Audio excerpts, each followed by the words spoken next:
Welcome, welcome, welcome to another episode of Create.Learn.Implement, aka CLI, with me, your host, Koyeta. I hope you guys are having a great day, beautiful sunshine after some crazy snow, unexpected snow.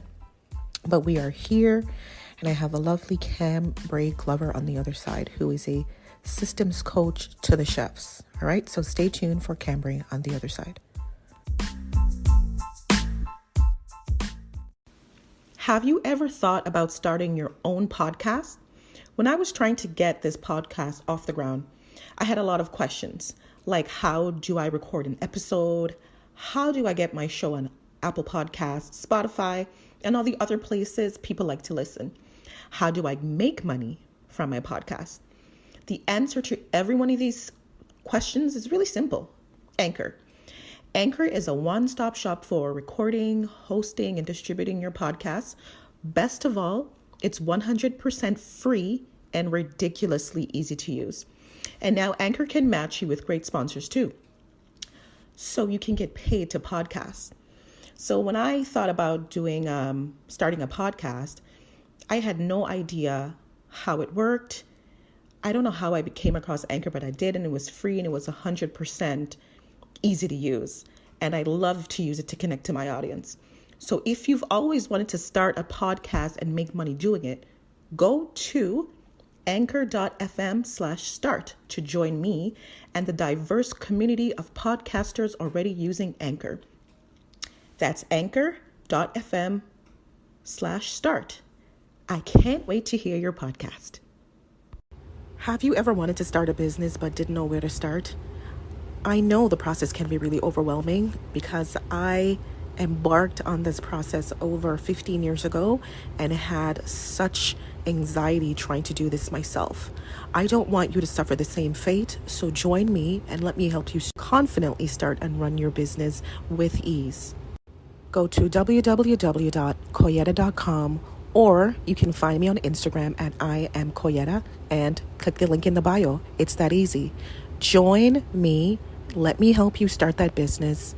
Let me help you turn your idea into a business, and let me walk you through the entire process. No stress. See you there.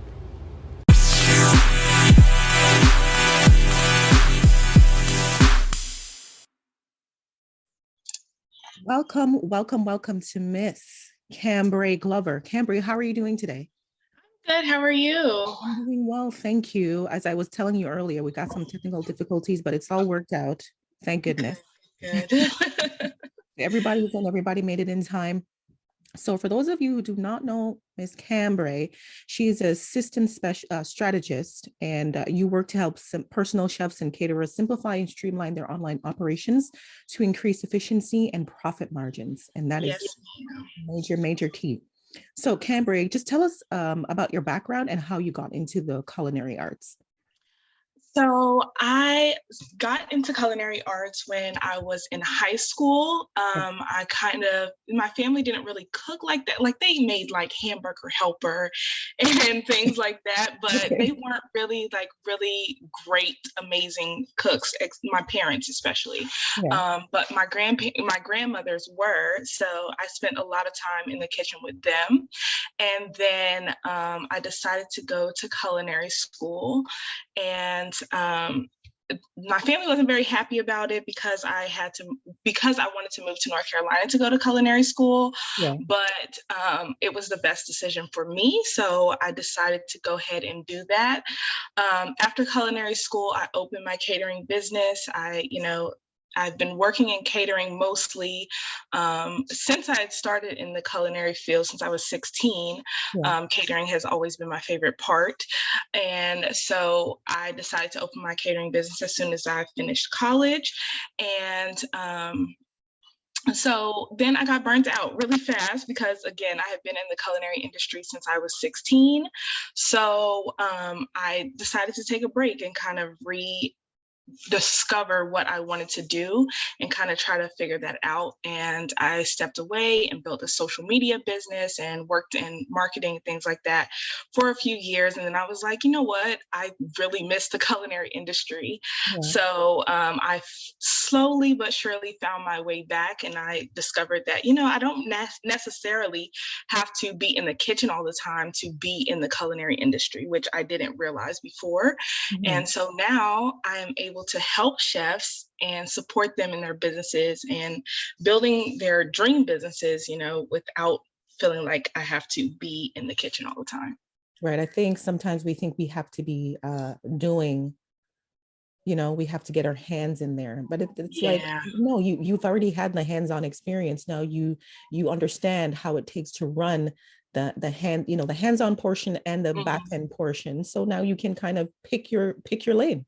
Exactly. So it's like there's multiple ways to be in any industry, and I think Right. we don't talk about that enough. Like in any industry at all, like I don't think they talk about enough how there are different ways for you to be involved, no matter what it is that you like to do. Absolutely. Absolutely. So tell me, I mean, catering or the culinary world is very specific. What did you find captivating about that world at the age of 16? I liked that it was so, I don't know. I'm just so interested in the knowledge of food. Yeah. So when I went to culinary school, I wasn't going to necessarily be a chef. My main purpose for going was so I could build a catering empire and or, have the food knowledge. Like I didn't want to build a business and then the chef be the most knowledgeable about food. I wanted to have that knowledge, how different ingredients support each other and things like that. So um, that is what mainly attracted me to it.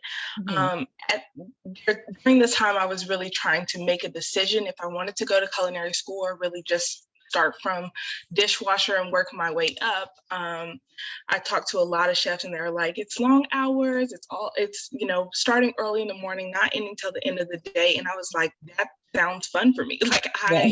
I like starting my morning early and I like, being busy. So that's really what attracted me until, I got a little, got in it and I was like, oh, this is very exhausting. But yeah, so it was really just the knowledge of food and being able to experience different types of food that I had never experienced before. Perfect.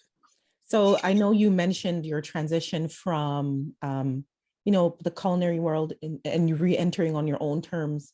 Tell me a little bit more about the conversations you were having that made you ultimately make that decision. Because as you said, we see business kind of one way, or things have to be done one way. So tell me a little bit more about that transition. What was it like for you going through that process? Was very long. It was a long process of me, fighting with myself, Yeah. really trying to say, like, you can do it or you can't. Like, what is that going to be like? What does that even look like? And sometimes you just have to flow with it. But so my fiance is also a chef. So Yeah. she likes being in the kitchen. So having a lot of those conversations with her of, what she is experiencing in the kitchen and like talking through things with her, I was like, you know what? Really, a lot of other chefs are having these same issues that I could literally just talk you through it, help you create systems in the back end to Mhm. make it easier for you. So having her be a chef as well is really helpful for me. Really understanding what my transition would look like. And then also just watching chefs do things on social media that I'm just like, I don't feel like there's enough people talking about the culinary business side. Yeah. There are a lot of coaches, business coaches, and things like that, but the majority of them are talking about, online businesses or different business structures. There's not a lot of business coaches or, people that are focused on systems for culinary business. That's not a restaurant. So, really just observing what was going on Yeah. and really finding where I could be helpful. I love that. So that's called niche. Yes, ma'am. You found your niche in that you did. You found your niche in that space. So, and I love that it's like she was your first customer. So you Right. you got to walk through that experience and see it firsthand and understand what was missing, and Exactly. and you found your niche. I love that. Yes. Yeah. So in your experience, how important is it to find your niche or that corner of the world where you thrive? How important is that? I think it is so important. So when I was doing catering, and then when I was also trying to build a social media business, it was hard for me to find the word to say. Like, I wasn't really talking to a specific person or about a specific situation, which made it hard for people to relate to me and understand that I could help them. Right. Now being able to take my experience and my knowledge of a specific type of person, type of business, it has been super helpful because people are like, oh yeah, that is actually helpful to me. And before, I feel like it wasn't like that at all. It was kind of like, oh, that's nice. That's a nice message, but Yeah. Yeah. who are you talking to? So yeah, it's been really helpful for me, from developing content to developing services and all around. Yeah. So you basically saying it's made your business more profitable, essentially. Yes, ma'am. Yes, ma'am. I love that. Love that. So tell me how systems look in the culinary world. Like what type of systems are we talking about when it comes to culinary? So there are so many systems. Literally this morning, I was thinking up of a new system or process that I, can help people work through. Yeah. But mostly it's like onboarding.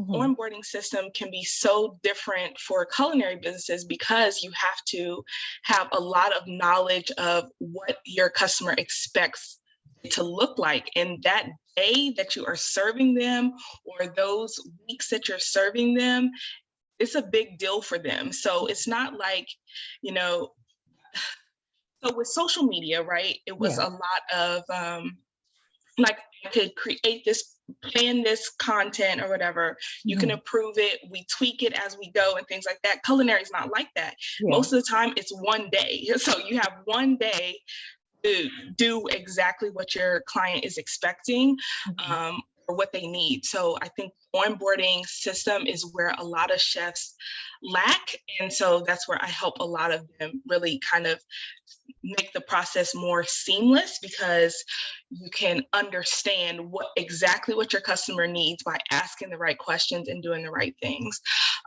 Some of the other systems would be your back end, like, okay, so what does buying groceries look like? What Mhm. does planning look like? What does creating a menu or even presenting that menu to a client, what does that process look like for you?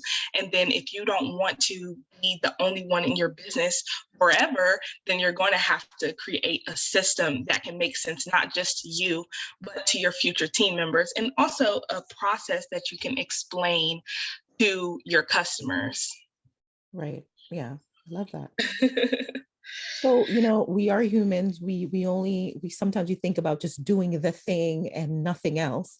Yeah. Why do we forget about the technology part of our business, the back end? Why is it that we don't even think about that part of it? Because that can keep a business stagnant, right? Yes, it can. I think so. Taking it back to the culinary industry, I think a lot of chefs, they are so like in the kitchen and want Yeah. to do the creative side. They don't even think about the technology side, or they don't want to think about the technology side because it's a lot. Um, and so, which is why we create processes and teach you how to use them and make it easier for you to use. But it's just, I think it can become overwhelming. There's so many options out there Yeah. and so many different ways to do things. There's so many people on the internet telling you how to do something. Yeah. Um, it just becomes overwhelming. I think that is where a lot of people get stuck. They're like, I know what I want the end result to be, but I just don't know how to get there because there's so many options. Absolutely. Now, would you say a lack of systems or processes or automation, would you say it's an indication of what's going on in someone's personal life? It absolutely can be. Yeah. So, I found that I realized I was good at creating this because literally anything I do, I need to have a system. I think I was washing dishes one day and I was like, I literally have a system for the way I wash dishes every single time. And I was like, Okay, that would make sense of why I like creating systems in business because it's the way my brain works. It makes sense. Yeah. So, if you're not having systems in your business, it's going to show you being overwhelmed and you being frustrated and feeling stuck. But if you just take a simple step back, a lot of times you can create a system or organize yourself in your business, and then, it makes it a lot easier from there. Absolutely. Absolutely. You work with a lot of clients, and what is what is one tool most clients are missing that they need like yesterday? I would say most of the chefs that I have worked with and talked to, they're missing a money system. Okay. So, a way to actually accept money, track the money, and everything like that. That's not Cash App or, just like a simple PayPal request. Yeah. you know, have an invoicing system, have a payment, process. Yeah. How much money do they need to pay in order for them to be booked versus how much they need to pay in the end? What is your collection timeline? Mhm. And I think a lot of chefs, they just want to get the money and that's it. But, you know, really understanding how it's going to work for your business can Mhm. be really helpful for not only you being able to track your money, but also for your clients that they don't necessarily want to spend $2,000 today, but they do want the event. So maybe they can spend half today to book you and then, the rest before their event date. Mhm. So would you say that having systems keeps the client coming back? Like as long as you're organized, in that way, it would keep them coming back? Absolutely. I talk about this a lot. Having a offboarding system is really the key to having them come back. Yeah. Um, of course, having a process throughout and, making sure that you're communicating and making sure you're on top of things. The offboarding system is super important because, you need to follow up. Yeah. And I don't mean just one time, not just like the day after, thank you for the event. That's good. Mhm. But follow up again because this maybe it was their birthday and that their birthday is going to come around again, or they have a friend that may need catering sometime soon. So staying at the top of their mind Mhm. and having that system actually helps them come back again and again. Okay. Walk me through the onboarding, offboarding process. If I were a chef and I'm like, Kambre, I need help. Walk me through that. Okay, so as far as onboarding goes, um, first start with your form. Make sure that your form has questions that actually align with what you're looking for, not just random questions, Yeah. how do you like your steak cooked or, whatever. Yeah. You want to have questions that help you to understand what kind of client they are and what the process is going to be like. And if there's any allergies, you want to know that in the very beginning. And then after they complete that initial form, make sure that there's a automatic email that goes out to them to let them know that you got their email. I know that a lot of people that I've talked to that have been customers have complained about, hey, I submit this form, but then I don't hear anything. I don't even know if they ever received it. Mhm. So making sure you have that automated email. And then after that, make sure that you have a consultation call so that you can hear. So not only have they filled out the form and you have read what they need, but Yeah. you can also hear it and how important each item is to them and what they're expecting. Mhm. So that is really important. And then making sure you're following up until their event. Not You don't necessarily have to email them every day, but just kind of like, hey, I'm just checking in, letting you know that we're preparing for your event, and let us know if you need anything like that. So Yeah. that's pretty much the onboarding process for them becoming a client, making sure that you're sending that contract, sending the proposal, and that everybody is on the same page as to what is needed for both sides. Mhm. And then as far as offboarding, just sending them that follow-up email, the initial, hey, thank you so much, we appreciate you. And then if you have a referral program in your business, making sure that you mention that. And then also sending them updates. If you update your menu weekly or update your menu, whether it's the season change or whatever, making sure that you're sending those updated emails, the updated menus, and then just kind of check in emails, like how are things going? Genuinely caring about people, especially in a business that is business to customer, is super important for developing that relationship. You're so right, because this is not something that I would think of when I'm going through what you're saying in my brain. And I'm like, yeah, that's something I wouldn't normally expect in this industry, but it makes sense because it's a business. Right, exactly. Yeah. Exactly. So it's, it's not hard to go above and beyond, right? Yeah. So maybe it's not normal for the industry, but it's gonna make you stand out. And so then again, like we talked about earlier, it's gonna help them come back again and again because you stood out in their mind. You actually cared about them. You actually supported them in, because with an event, or even if it's a small event, they care a lot and they're already stressed out. So you can be the vendor, the caterer that actually cared and showed up and supported them. I love that. Now, within your business model, you have a strong sense of community, which I love.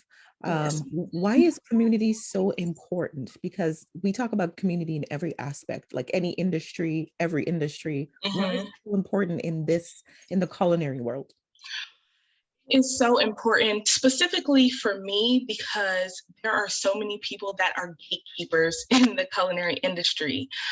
There are a lot of opportunities out here. There are a lot of things that you can do to help your business, but some people just don't want to tell you. I've even had conversations where people are like, hey, email me if you want to know or if you need help or whatever, and you email them and they say, oh, I don't know, or they don't respond.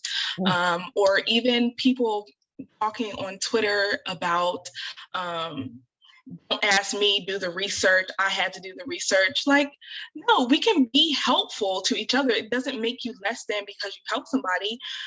It doesn't, they don't need to make it harder for them. If you know the answer, put a paywall there if that's necessary for you. But there's so much gatekeeping and I hate it. We could really just help each other out and be supportive of one another, and it will help both businesses thrive. So that's why community is so important to me because, when I was trying to learn stuff, luckily I went to culinary school, so I learned a lot of stuff there, but a lot of people didn't. And so I don't think that we need to hide, all the options and the things that we can do to help our businesses. Well, that's just the thing. They hide it for exclusivity, sometimes. And it's like, they don't want to let a secret out the bag. And communities has nothing to do with that. Right. How do we break those stigmas though? How do we break that whole, how do we break that barrier? I think for me, it's just being supportive. And that is one of my biggest things in my business is support.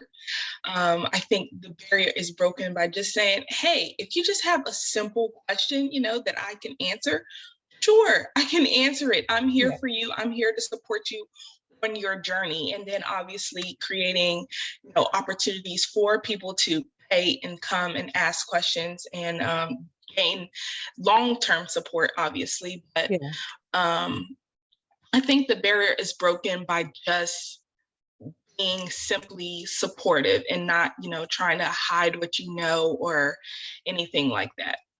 Absolutely. How do you think your business model can reform the industry? Because it's community freedom and there are a couple of other things that you bring to the industry. How do you think we can reform this entire community? I think I can reform by, our core values are based around excellence, freedom, thinking of people first, ease, communication, and then also support. So I think we can reform this by thinking of people first, not just thinking of our clients first, Yeah.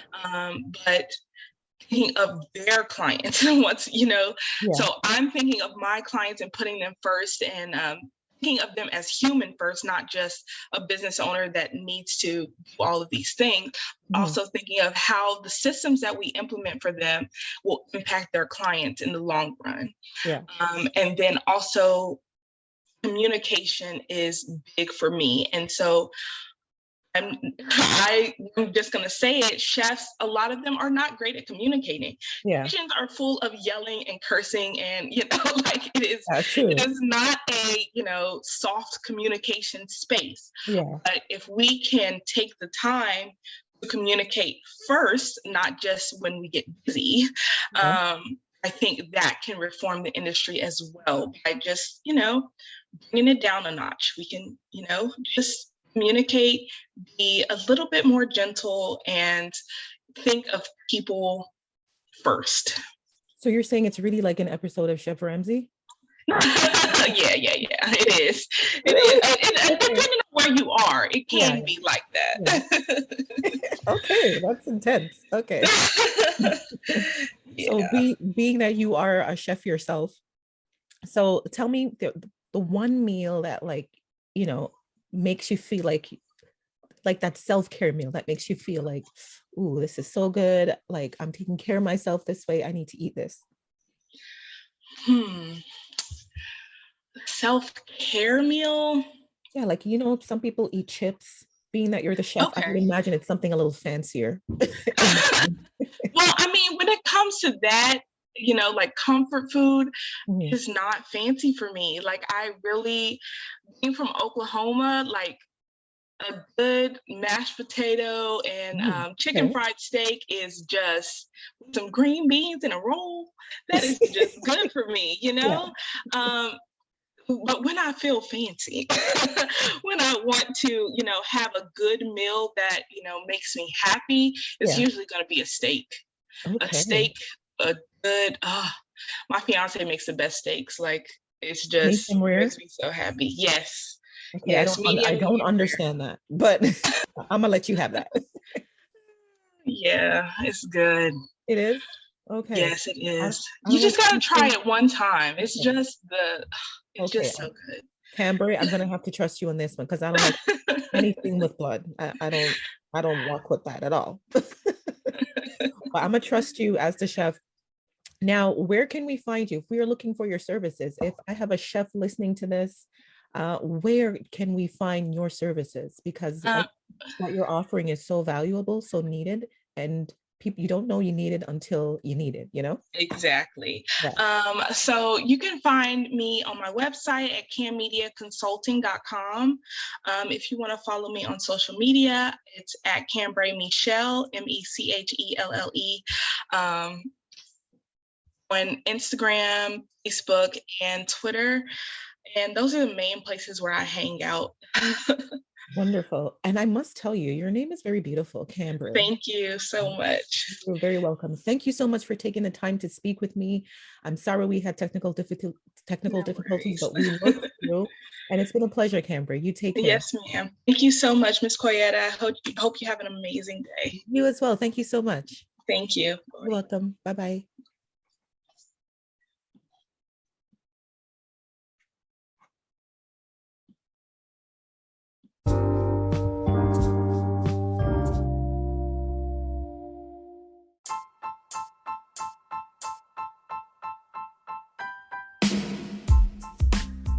Thank you for tuning in to another great episode. Don't forget to like, share, subscribe, as all these things help to keep the podcast alive. Take care. Until next time.